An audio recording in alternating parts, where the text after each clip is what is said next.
নমস্কার বন্ধুরা, কেমন আছো তোমরা সবাই? আশা করি খুব ভালো আছো।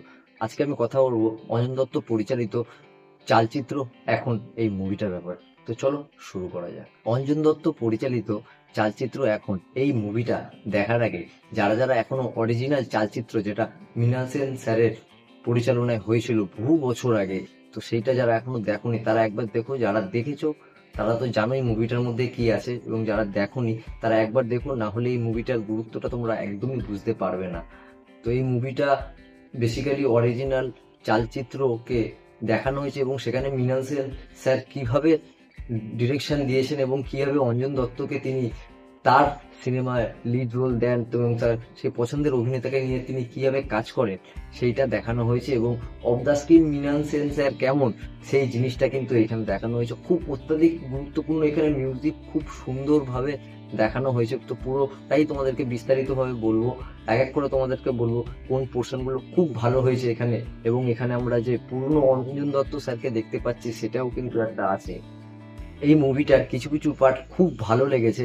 যেমন এখানে অঞ্জন দত্ত স্যার একটা সব থেকে বড় একটা খুব ভালো একটা বিষয় হচ্ছে, এখানে আমরা অঞ্জন দত্ত স্যার অভিনয় করছে মৃণাল সেন স্যারের চরিত্রে, এবং অঞ্জন দত্ত স্যারের চরিত্রে অভিনয় করছে আরেকজন। এখানে খুব ভালো লাগে যে তিনি তার গুরুর চরিত্রে অভিনয় করছেন, এবং তার চরিত্রে আরেকজনকে, দুজনকে পাশাপাশি দেখে কিন্তু সত্যিই খুব সুন্দর লাগছে। এছাড়াও মৃণাল স্যারের চরিত্রে কিন্তু অঞ্জন স্যারকে খুব সুন্দর লাগছেও, এবং খুব ভালো মানিয়েছে। এবং তার সেই সিগারেট ধরানো, তার কথা বলার স্টাইল, এবং যে মৃণাল স্যার অ্যাকচুয়ালি কিভাবে পরিচালনা করতেন তার মুভিতে, সেই জিনিসগুলো কিন্তু এখানে পোর্শনগুলো দেখানো হয়েছে, যেটা খুব ভালো। যে একটা পার্ট যেরকম আছে, যখন সে জিজ্ঞেস করবে আমার স্ক্রিপ্টটা কি অঞ্জন দত্ত, তখন এখানে বলা হচ্ছে ও স্ক্রিপ্ট ফিপ কিছু লাগবে না, তুমি এমনিই পারবে, খুব ভালো অভিনয় করো তুমি, চিন্তা নেই, যেটা বলবো সেটা করে দেবে তাহলে হয়ে যাবে। এই ব্যাপারটা যে তিনি স্ক্রিপ্ট ছাড়া কিভাবে একটা অভিনেতাকে দিয়ে ভালোভাবে কাজ করতে পারেন, সেই পোর্শনগুলো কিন্তু এখানে দেখতে পাবো। এবং মিউজিক খুব সুন্দর, যখন এক একটা করে গান এখানে দেওয়া হয়েছে খুব সুন্দরভাবে দেওয়া হয়েছে, এবং তার আগে একটা করে গল্প শোনানো হচ্ছে যে ওয়েবটা, তার সাথে গানটা ম্যাচ করছে। আর টোটালি পুরো কি বলবো, পুরো মুভিটা শুরু থেকে শেষ অবধি কলকাতা জুড়ে আছে। এবার এখানে অনেক পোর্শন খুব সুন্দর সুন্দর, যেরকম তুমি কি মার্ক্সবাদী, তুমি কি কমিউনিস্টকে বিশ্বাস করো না, এই সব প্রশ্ন, এবং কেন অঞ্জন দত্ত কলকাতাকে ভালোবাসতেন না, পছন্দ করতেন না, সেই জিনিসটা কিন্তু এখানে দেখানো হয়েছে। এবং সেই পোর্শনগুলো কিন্তু আমরা জানতে পারবো, সেই পুরনো ফ্লেভার, সেই কলকাতাটাকে আমরা এখানে পাবো পুরোপুরি।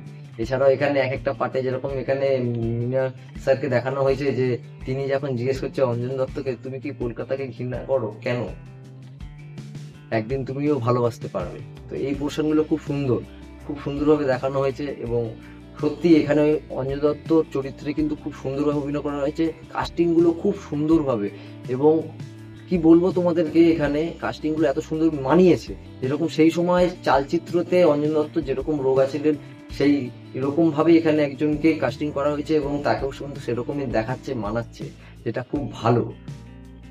এছাড়াও যে তিনি নেশা করতেন সেই জিনিসটা কিন্তু এখানে দেখানো হয়েছে, পুরোটাই অরিজিনাল গল্পটার উপর বেস করে কিভাবে মৃণাল স্যার পরিচালনা করতেন তার পদ্ধতিগুলো এখানে দেখানো হয়েছে। এবং শিবাশিস স্যারের কিন্তু যেটুকু জন্য তাকে এখানে রাখা হয়েছে সেই পোর্শনটা কিন্তু তিনি অসাধারণভাবে করেছেন, এবং তার সংলাপটাও কিন্তু খুব ভালো।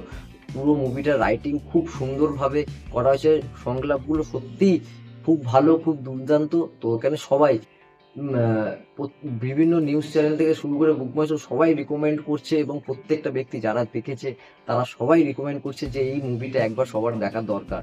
অনেক কিছু জানতে পারবে, সেই পুরনো ফ্লেভার কলকাতার সেই ভালোবাসাটাকে দেখতে পাবো আমরা এখানে, পুরোটাই পিওর কলকাতা।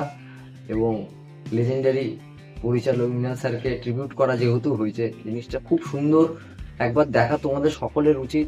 আমার তো খুব ভালো লেগেছে। এই ব্যাপারে যত বলবো অনেক বড় হয়ে যাবে, লেন্দি হয়ে যাবে ভিডিওটা, কেন প্রচুর ব্যাপার, অনেক পোর্শন আছে এখানে ভালো। তো অনেকটাই তোমাদেরকে যতটা বললাম এক্সাইটমেন্ট নিয়ে বললাম, তো তোমরা দেখো জিনিসটা আরো বেশি এক্সাইটেড হয়ে যাবে। তো আজকের মতন এইটুকু, তোমাদের কেমন লাগলো অবশ্যই জানিও। মৃণাল স্যার এর শ্রদ্ধার জন্য এই মুভিটাকে কেমন লাগলো অবশ্যই জানিও, এবং লাইক অবশ্যই করো। তো দেখা হচ্ছে পরের ভিডিওতে। Tata, bye bye.